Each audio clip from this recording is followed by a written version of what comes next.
This video is for Lesson 9, Level 15 Sprite Movement in code.org. First, what we're going to do is we're going to go into the Animation tab and click on New Animation. And so we're going to choose a sprite that we're going to make move either across the screen, up the screen, or down the screen. So what I'm going to do is I'm just going to search for plane because I want to have a plane move across the screen. And I'm just going to choose this plane right here. And so then what I'm going to do is I'm going to choose a different name. So I'm just going to click and drag to get rid of the name there, hit backspace, and I'm going to change it. We'll just do, we'll say plane move right, since it is moving to the right. So anyway, then what we're going to do next is we're going to click on code.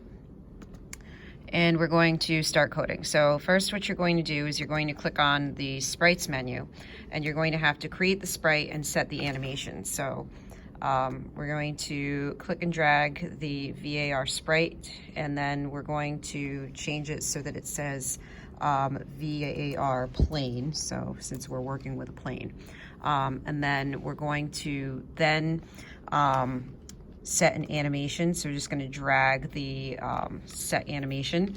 We're again going to change the name so that it says plane set animation, and then remember we called it plane move right, which we can get to if we click on the little drop down arrow. Anyway, since I want it to start off the screen rather than having it start at 200, 200, which is the center, I'm going to have it start at an X of 0.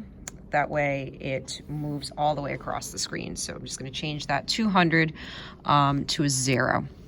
Okay, so then what we're going to do next is we're going to draw a background. So we're going to click on drawing and then add a background color in line 7. And then from here, what I'm going to do is I'm going to add a blue background. Next, what we're going to do is we're going to update the properties using the counter pattern. So what we're going to do is go into the sprite menu. And then from here, what you're going to do is, depending on if you want to change the X or Y, in my case, I want to change the X. I want it to move across. I'm going to click and drag the sprite X block. And then from there, what I'm going to do is I'm going to click on math. And then what I'm going to have to do is I'm going to have to find the plus sign math operator. So I'm just going to put that into the blank. I'm also going to need to change, you'll notice that there's an error message because there is no sprite called Sprite. So I'm going to rename it so that it says plane. And then from here, what I'm going to do is I'm going to click back onto sprites again. And then what we're going to do is add another sprite X, and we're going to put it in the left-hand side of the math operator. Again, change the name to plane. And so then we're going to put a +1. So what that means is that each time the code is run, the plane's X is going to equal 1 of what the previous position was. And then finally, we're going to click on world. And we're going to drag draw sprites to go over in line 13.